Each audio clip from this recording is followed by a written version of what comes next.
So it's me again. I'm not actually driving at the moment. I'm just in here for consistency. I forgot to tell you that I was on my way to JC's yesterday. Uh, we had a really good chat. But what we've realised is there are so many more videos that we're going to have to make. But anyway, in this conversation today, it's the first of our non-staff team conversations. And I've gone to meet JC, who is one of the circuit leadership team. And we'll hear a little bit about JC, about who she is. And we're going to ask her all of the same questions that we've asked our staff team. And I know for a fact that she's going to feed me something really good. Let's have a watch, shall we? Brill. Should we get started? Yep. Before all this lovely food before it gets cold. So we've finished our tour of the staff, visiting everybody on the staff team to find out a bit more about them. Now we're on to the more interesting people in the circuit. So today I've come to see you, JC. Should we get cracking? Yep. Let's do please. it then. JC, what is your full name, including those embarrassing middle bits? Well, I haven't got any embarrassing middle bits. I just Julie Compton. We're a no frills family, I guess. I don't think my mother ever told me why we never had a middle name, because she had one and my dad had two, so I don't know. Maybe that was an excess. Okay. But you tend to think of JC as your name. We're not allowed to call you Julie, are we? No. It's a very old story where there were two of us with the same initials and the same first name, Julie, and I was the deputy manager and she was the nurse, and we kept getting muddled up. So it was just easier to call me JC, and it's just stuck. Okay, so JC it is then. Yep. JC, I hope you don't mind me asking, but how old are you? Yes, well, I had to work that out. I honestly had to work it out. And I think one year I actually added a year, so I checked, and I'm 62. 62, okay. Yeah. Very good. And what is your role here in Nottingham North East? I am one of 5 circuit stewards in the Nottingham North East circuit. Okay, we might dig a bit more into what a circuit steward does at some point in another video. Oh, maybe. Good. Not in this one. I'm not prepared for that. But I think it's kind of important that people begin to understand some of these roles as well as the people doing them. So we'll perhaps do that at another point. That'd be good. What church in the circuit in particular are you associated with? Sherwood Methodist Church. That's where you hold your membership. It is, but since merging, I've discovered that the other churches are quite close, really, and I could actually go to Bestwood. It's only up the road, and Arnold's up the road, so I have a choice. You have. So should Sherwood be worried then? It's new premises and all. Yes, possibly. We won't go there just now. So how long have you been in this area? In Nottingham? Oh goodness. 40 odd years. I still don't, well, it's home, but I still call Wales home, so this is not my place of birth. Okay, and so how long have you been a circuit steward in this area? In this new circuit, just since September, so you could say I'm new. So that's when the clock reset? Yes. But I have been a circuit steward longer than that in our previous circuit, Nottingham East. Sorry. And so how many years do you think you carried that burden? Yeah, no, not a burden. Had that joy? About 7-ish, 8 years, I guess. Yeah. Okay. And we've joked off camera that actually what you're doing at the moment is enough to keep you busy without having to have a day job as well. You don't currently have a day job as such, but what were you doing when you did have a day job? Yeah.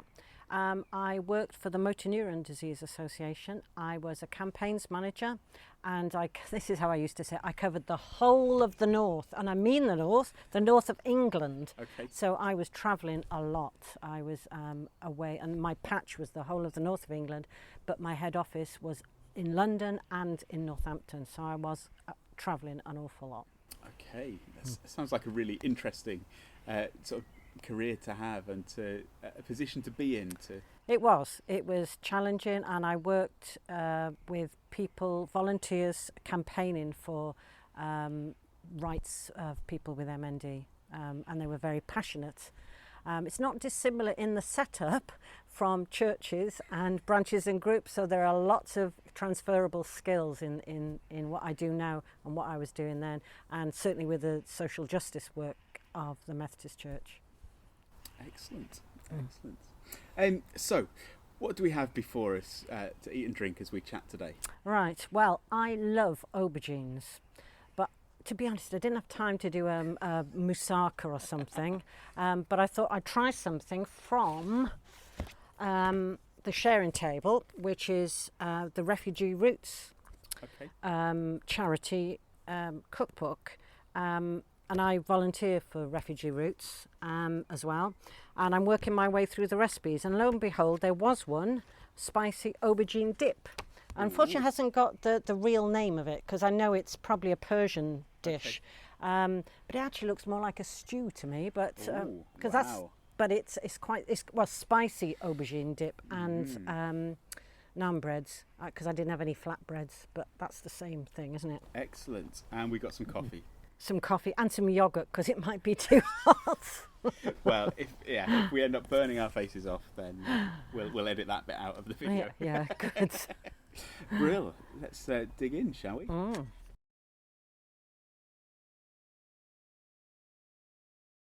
we carry on with some of these quick fire questions? Yeah. And then you can sort of sip your coffee as we go. So, what's your favourite flavour of cake, JC? It's chocolate, but that is closely followed by lemon drizzle cake from a particular someone at Sherwood Methodist Church, who I won't name, whose name begins with T, who makes the most wonderful lemon drizzle cake. Okay. If you can put in a word for me, I'll have one of those at some point. That'd be good. Tea or coffee? Coffee all the way. And this coffee is the Fair Trade coffee, Machu Picchu coffee from Fair Trade, because we have a stall at Sherwood Methodist Church, and I get all my coffee. Well, I am now getting all my coffee from there in bulk, because I drink so much. How much do you think you drink? Oh, well, a jug. We've had a jug, and it's supposed to be for 8, but I have it on my own, and I can sadly now drink it at night as well, which is not good. It means you're totally addicted to it. Yes, I can't live without coffee. Oh, I think that makes two of us. And I'm fairly sure John Wiseman will be in on that as well. Yes, so, we'll have to have a coffee club. Coffee club, there's a good idea. That's a good idea. Do you like sport? Do you have a favourite sport to play, to watch, or to follow? That was the quickest answer I came up with. No, I'm not. I'm completely disinterested in sport, much to my sister's horror, because she follows Crystal Palace. No, couldn't be less interested in sport. But I would watch the Olympics and cheer the UK teams on. Okay. You know, that's quite exciting, but the rest of it, no. Fair enough. What about films? Yeah, favourite films, Lord of the Rings trilogy. Ooh. I hope I'm not cheating by having 3. No. It has to be all 3. Let you have that. The extended editions, presumably. I haven't watched all the extended, but I think I've got them all now, and I've started to watch them. Yeah.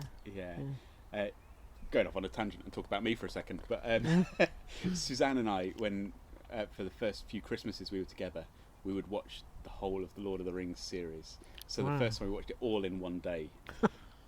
All the extended ones in one day. We did nothing else, because there's not much more time in the day. But definitely very, very good films. Good choice.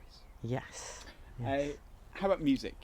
Bands, artists? I'm songs? quite eclectic, and I tend to pick up on stuff that everyone else likes if somebody recommends something. So I haven't had a particular genre, I suppose. So over the years I can think of songs connected with people and situations that I've sort of, I like that, so I'll try a bit of that, you know. So it's quite eclectic.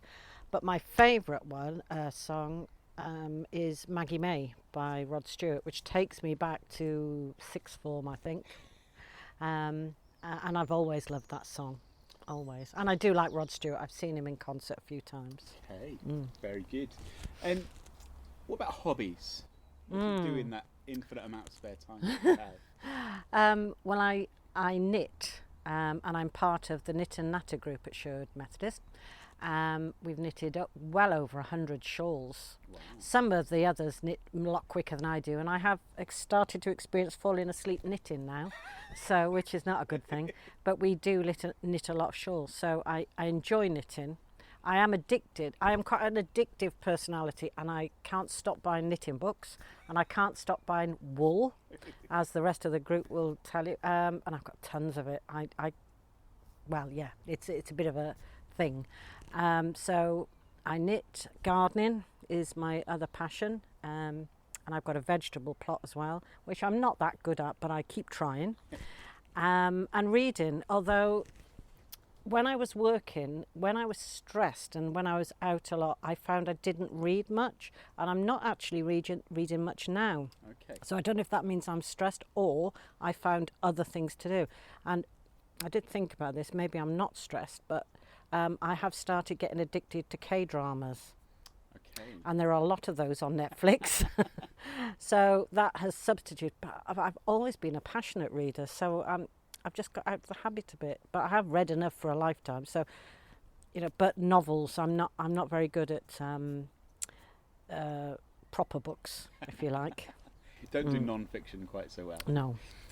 Interesting. Can you just clarify for those of us who are uneducated what K-dramas, sorry. Yeah, yeah. Korean dramas. They're all subtitled, English subtitles, so not some people can't handle so that. it's reading, it's not watching. Yes, yeah, I suppose, yeah.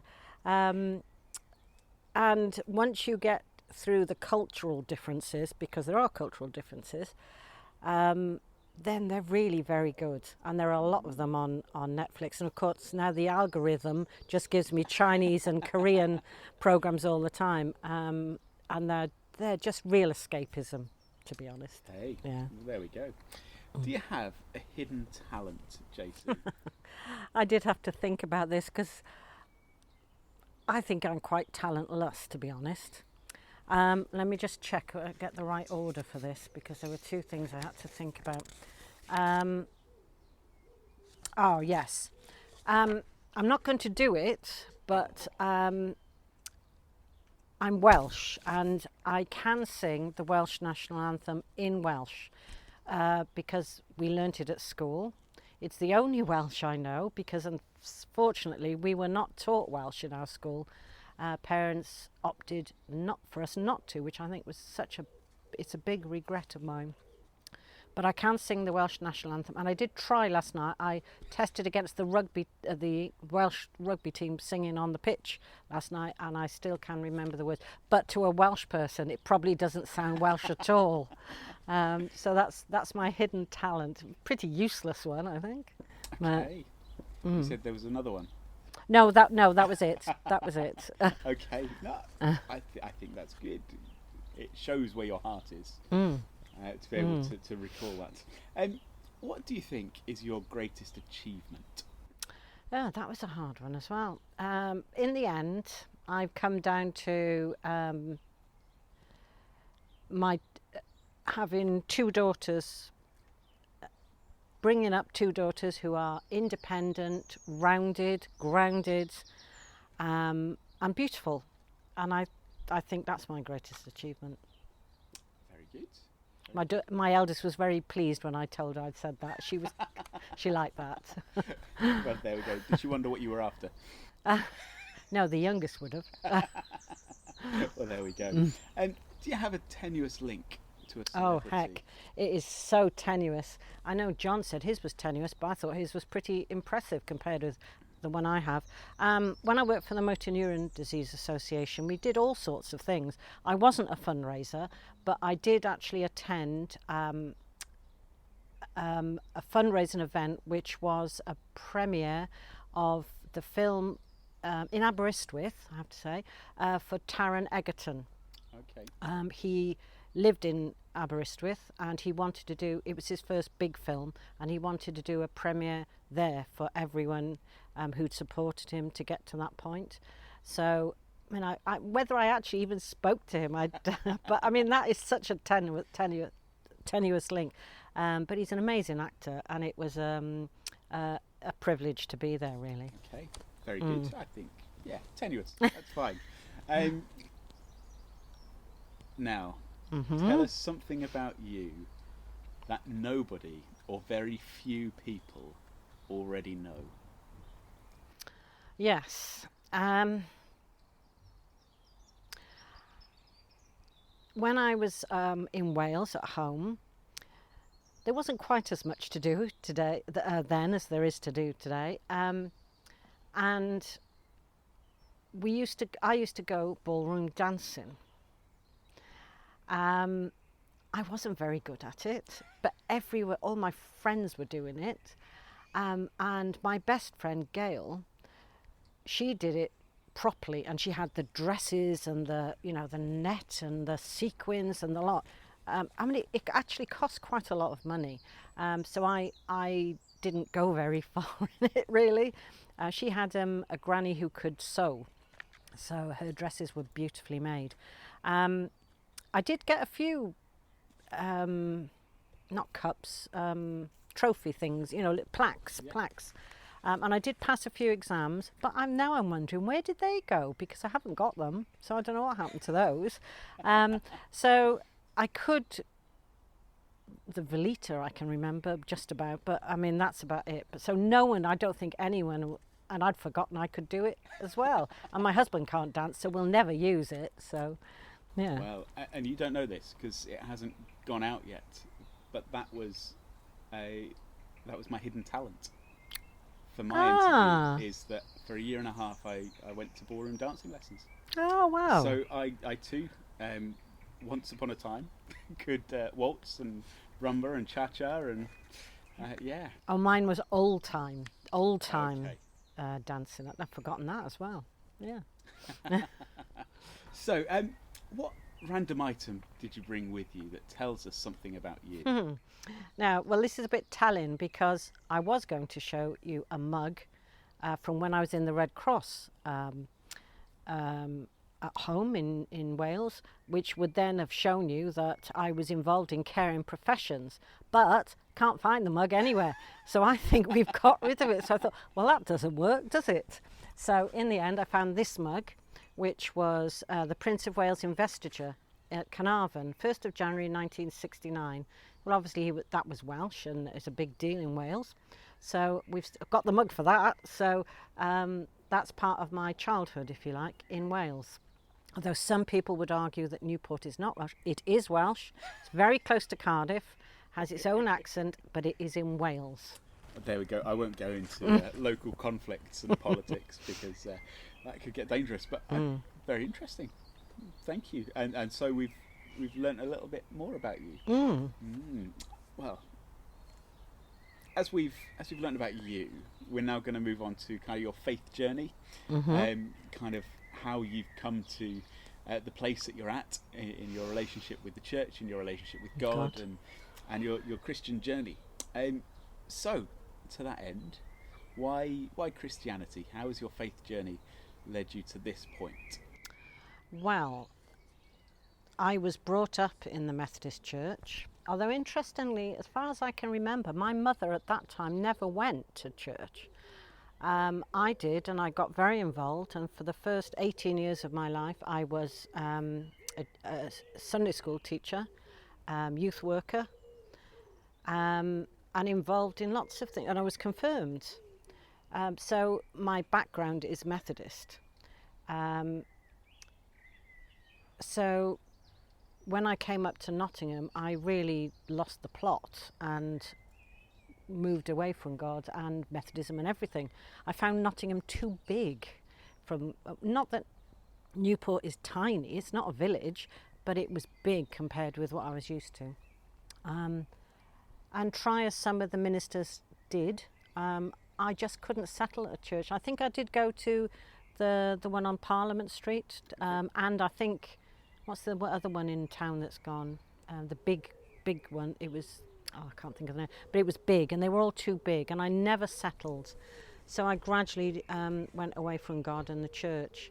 My husband is Jewish, and at one point I think I could have gone that way, but he wasn't really very interested either. So, and we have a progressive synagogue in Sherwood, the only one. So I could have gone that way, but I didn't, and we could have brought the girls up in the Jewish faith. But in the end, I've sort of come back to Methodism because there was a church in the area. Okay.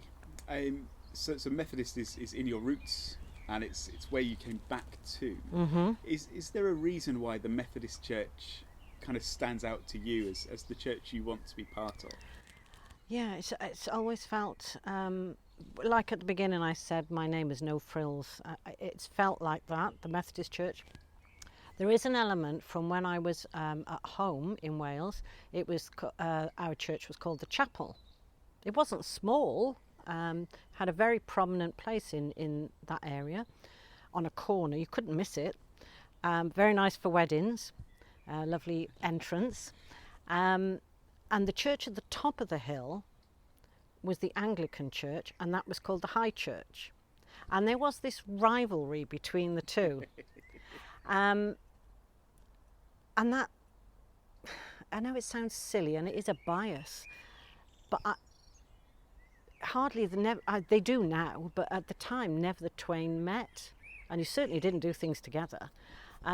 So it's always been, well, Methodism and that simpler way of faith, etc., was right for me.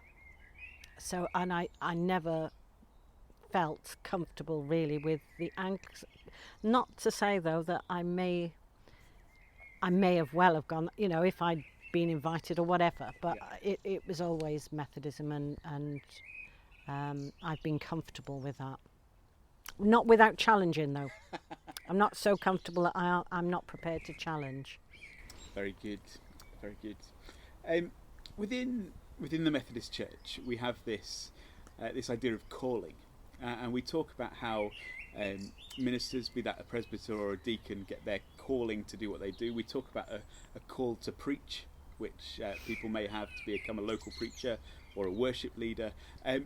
But that idea of being given a set of gifts or a task, and you stepping into a role, is something that comes across all of Methodism, and it applies to the role of circuit steward as well. How and when did you feel like you were called or equipped to be a circuit steward? It's taken a long time. In terms of calling, I mean, God was always in the wings. You know, when I went away from the church and came back, I didn't realise it, but you know, he was always there. And this plan has been in place for years. I mean, when I came back to church, it was primarily because my daughter wanted to come. So I had no intention at all of going back into the Methodist, into faith, if you like. But God had other ideas. And gradually, over time, some of them still chuckle at this. That I used to say, I'm not a Christian. I'm only here because I brought my daughter. And then gradually, I got more involved in the first, well, it wasn't the first Christmas, but one Christmas we had to do angels. The minister wanted us to paint these angels to hang from the ceiling. They were huge things. So I took two, painted one green. I don't know why I painted it green, but it went up there. And that was sort of the start of me getting involved. And the girls weren't confirmed they were dedicated, because I felt it was because of dual faiths, if you like. I didn't think that was right. And then gradually I got involved with different groups, and particularly house groups. And that's been important. So through that, it's taken me years to understand the systems, you know, years and years. And, you know, so I did a lot of questioning over time. I was in the leadership team at Sherwood, and then gradually got to understand that I could challenge things. And the previous superintendent liked that. He liked me to be challenging things all the time. He liked that about where I was. And I always felt very new in Methodist. Well, I mean, it wasn't new, but I felt like I was new. So gradually I've been led towards this, I suppose, over time. And I have been a circuit steward previously, but now I'm retired or redundant. Retired is better. I can give even more to it than I could then, because it was a struggle doing both, and doing my job well and doing this well. So I'm privileged to be able to do this properly maybe now, or deeper, whatever. So I guess there has been a journey, and a year or two ago, one of our members died, and our previous, before Paul, minister came back, and he laughed when he found out I was at that point senior circuit steward. He laughed. He said, "Well, that's we used to have meetings in his house, wine and religious talk sometimes, warts it was called."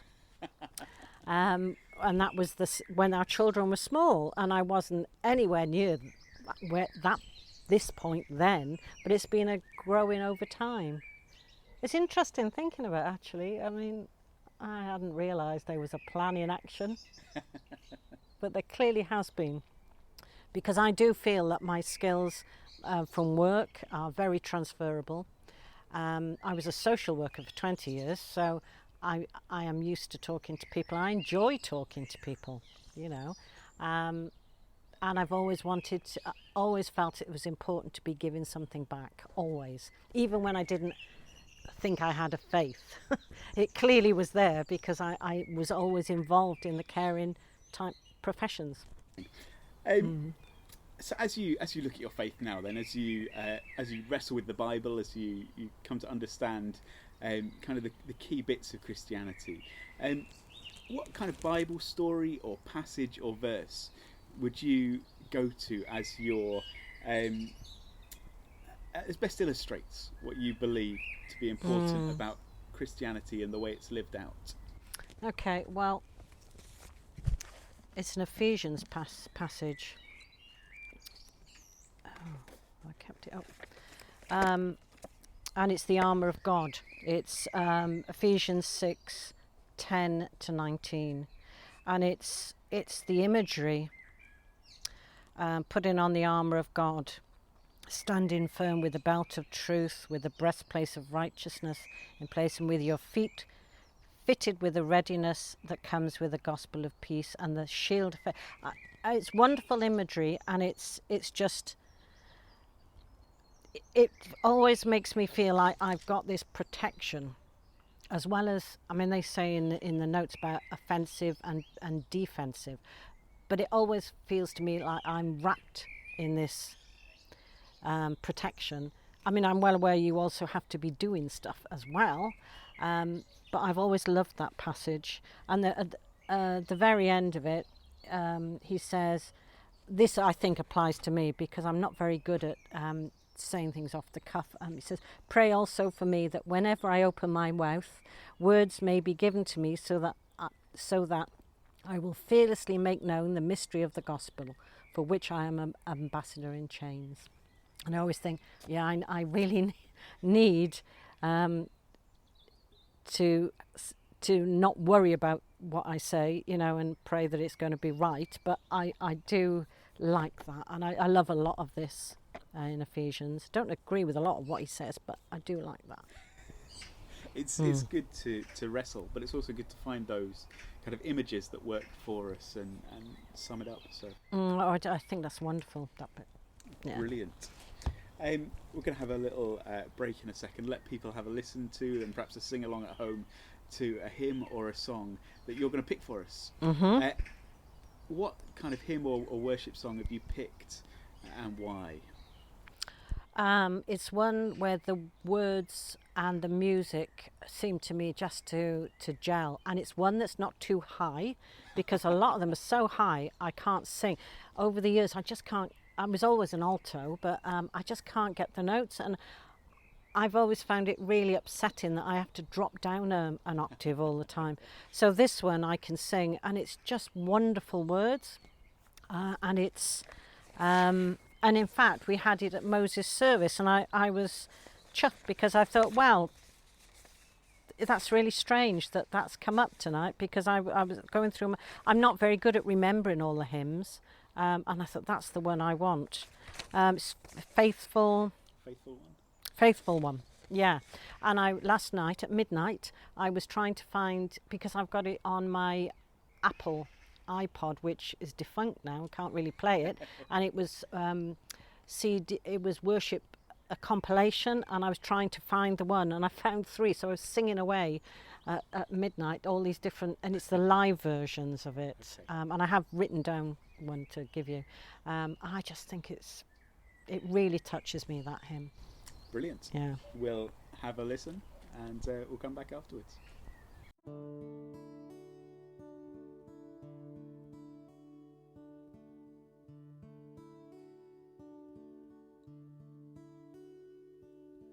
Faithful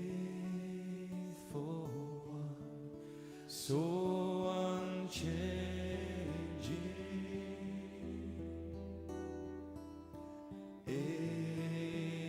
ageless one, you're my rock of peace, Lord of all, I depend on you.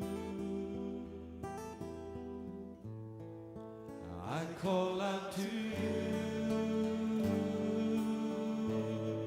again and again. I call out to you again and again.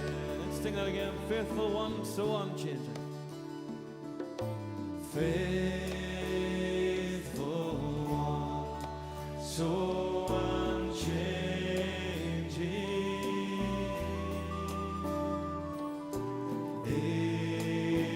ageless one, you're my rock of peace, Lord of all, I depend on you.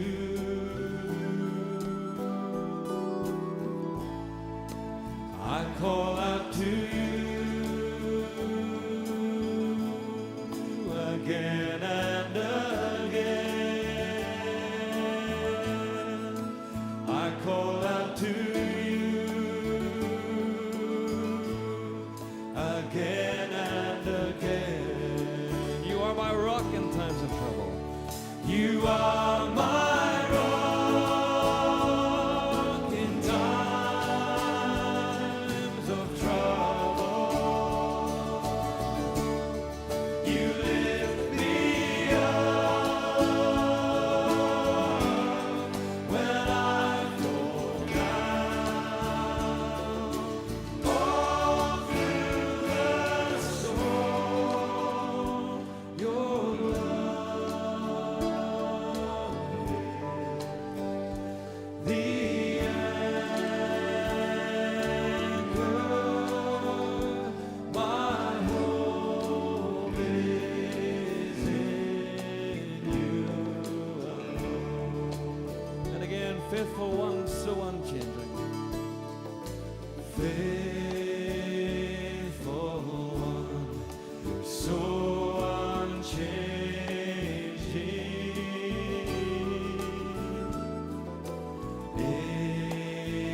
ageless one, you're my rock of peace, Lord of all, I depend on you. I call out to you again and again. I call out to you again and again.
So, faithful one, that idea of a constant through the storm, and that God's love is the anchor that keeps us there and keeps us going. So obviously, as you go about your role as a circuit steward, it's good to have that anchor, keeping you there, keeping you firm, keeping you secure. But within this role of circuit steward, what do you get most excited about? Okay. I was certainly excited about us merging into one circuit from two, and the opportunities to make things happen as a circuit. That has gone somewhat awry with the situation we've been in over the last 18 months nearly. And it's sort of, we couldn't have our launch and our get together because that would have been lovely. So I'm excited now about what we're going to do next, if you like. How, you know, when we can start getting together and meeting people, and talking about what the future holds for our churches. And I'm very keen to be part of that. I like talking to people. I'm looking forward to being part of those conversations when we start to meet in person again, because it's very hard on Zoom. You can do so much, but it's the personal contact with people. So I'm hoping I'm going to learn about and get involved with, support new projects, new ideas, maybe not new ideas, but just being with people, and maybe trying to map a bit of what we are going to be doing, and so that people can learn about maybe a prayer session in one church that might interest them and something in another church, and that sort of global, well, not global, community of circuit as well. So that excites me. Lots of things excite me. I mean, you know, spreadsheets excite me, as long as they're useful. But I am always optimistic about being involved with things, and optimistic about how we can work together as churches across the circuit. Does that sound okay? Sounds all right to me. So lots of things excite you. Do lots of things frustrate you? What do you get least, or maybe which bits do you get least excited about? Maybe that's a better way of phrasing it. Least excited about unrealistic deadlines for pieces of work, I guess, as circuit stewards. Methodist bureaucracy. I know I'm generalising, but you know, I need to know why I'm doing something, and I don't always know. And yeah, that I think bureaucracy and deadlines. That I think, and unrealistic expectations of when I could be working. I mean, sadly, a lot of circuit stewards now are of my age and not working, but trying to do this sort of thing, and the amount of things that you have to be responsible for as a circuit steward and work, it's very, very challenging. And I think those expectations are increasing all the time, like they are on staff. You know, there are more and more things that need to be done for legal reasons, whatever, and those expectations are growing, I think. Then certainly not decreasing.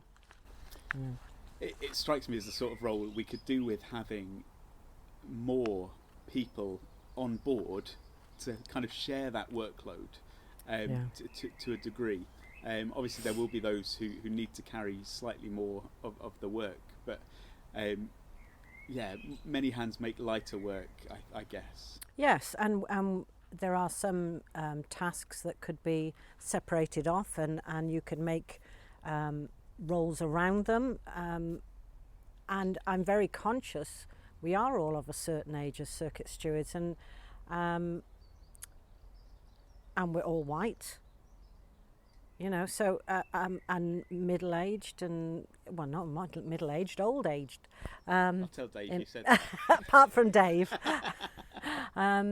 And we need to have diversity in our circuit stewards group, and succession planning is something that we have talked about as a group, because we really need to be handing the baton on in 5 years' time to a younger group of people who are more diverse than we are. And that's a challenge in itself, to take through the next 5 years. So this isn't necessarily an advert, but if people wanted to come and talk to you, they'd be more than welcome. Yes, absolutely. I'm be very happy to talk about what we do and what it entails. If it means that it shortcuts some of the lack of knowledge that people have about what circuit is, etc. Because it does seem quite a mystery to a lot of people. Yeah, I think there are so many videos that we could make as to Methodist terminology, kind of like the one I did with Jenny and Helen about what is a deacon, trying to work that beast out. We could do the same for a circuit or a district or the connection and all those other terminologies and the jobs and roles that come with it. That'd be great, yes. Just add it to my workload. Okay, so as you go about this role, how do you keep yourself excited about your faith? How do you keep yourself kind of learning and growing in your knowledge and love of God?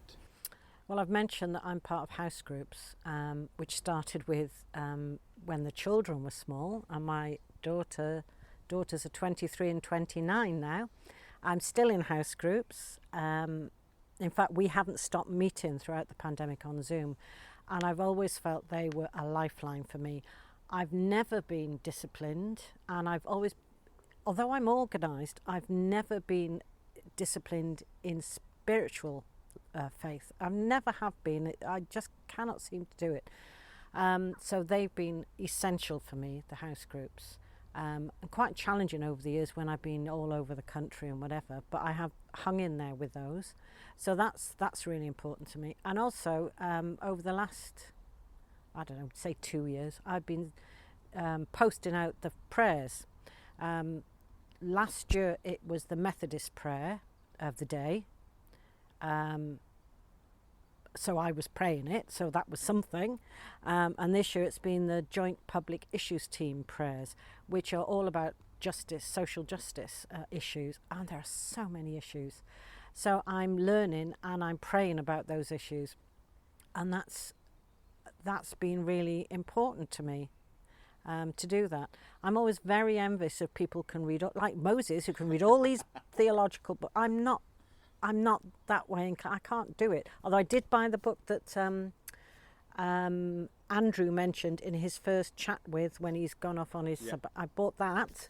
Haven't read it yet. And I've got other books, but I'm going to try. So I guess the prayers and the house groups have been my journeying on, if you like, and learning. I've done it through those. I've toyed with the idea of doing some sort of theological courses. I don't know where I'd fit it in, as well as a logistics degree and something else. I'm always keen to be learning.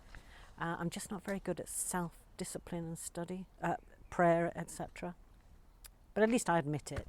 I think there is a degree where that honesty is really helpful, to be able to realise that we're not on our own as we do those things. But also, I'm aware that you're one of the other admins on the Facebook page, but I don't know that anyone else knows that it's mainly you and I that end up posting on the Facebook page. And I'm glad that's actually been helpful for you, I guess, as well as you've done that, because it's certainly been helpful kind of to us as a circuit to keep those prayers coming. And I know that people have been engaging with them and really appreciating them. So we'll have to think about what we do for prayers this coming year as well. Yes, whether it's JPIT or it's go back to the other prayer book. Maybe ask people. We could do that. There we go. So again, not an advert, but if people want to write prayers and start helping us that way as well, then more than welcome to. That'd be good. So, couple more questions. What have you learned recently about God that you'd like to share with us, or you think we should know? Well, it's I suppose it's obvious, but sometimes you need to see the obvious. I've mentioned Joint Public Issues Team, JPIT, and they do some tremendous stuff. And I don't know what I was looking for, but I found that there's a new project, Walking with Micah, which has just been launched. Gordon Brown gave a lecture on Sunday, and it was launched then. And I did have to write it down. Our calling as Methodists mean we long for God's justice in the world. The prophet Micah reminded people that the worship God wants for us is for us to act justly, to love as God loves, and to walk humbly with God. Justice seeking has always been integral to our relationship with God. Now, I did know that, but it was really useful to read it again, and I thought, that's just what I want to do, and I want, thinking about our vision and mission and whatever, this is a 2-year project. I'd love to be able to get involved with this and move it forward across the circuit. So, to act justly, what does the Lord require of you? To act justly, to love mercy, and to walk humbly with your God. Which is wonderful. Once again, JC, you haven't seen it, but that was my verse for my interview with Richard. Right. The other day when he asked me, for a lot of those same reasons, that excitement about what it means to live out faith in the world is a really exciting thing. So didn't realise you and I had quite so much in common. No, well, there you go. Think the same way. Whether that's a good thing for you, I'm not sure, but I'll take it as a compliment. Yep. Yeah. So what would you say is your vision and your hopes? What do you feel like God is calling us to as people here in Nottingham North East as we move forwards? Well, I have written it down. I have to do it from prepared notes, but this is what my feelings are. That we're going to be focused, outward-looking group of churches, and we're going to be prepared to consider what our future looks like for our churches and circuit, and be caring of everyone as we come out of this pandemic, with all the implications that we've never even thought about. The consequences of this pandemic, and to be with people so that we're not afraid to challenge injustice, as well as all the other things, but not to be afraid to challenge injustice locally and globally, and to have a louder Methodist voice to do so. So that's what I hope for our future. Brilliant. Well, as we finish our time together, would you mind praying for us? I have been involved in the Tuesday prayers for the Year of Prayer, which is sadly coming to an end in July.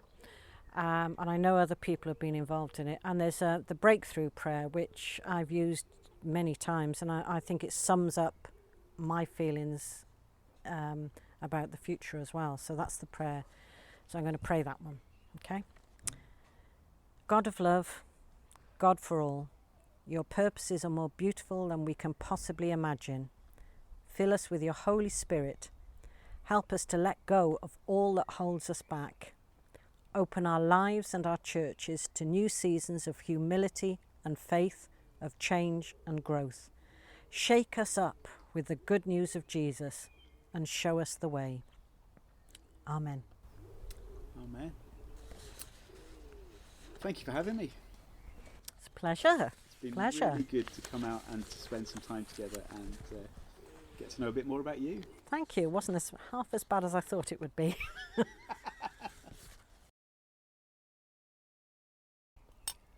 Ginge. You wouldn't be the first to appear in a film. Yeah, you can smell this, but it's not there. You wouldn't like it anyway. It doesn't stop me trying. He's come back with bits of burger and all sorts, he's stolen stuff from. And sometimes I can't even recognise what it is.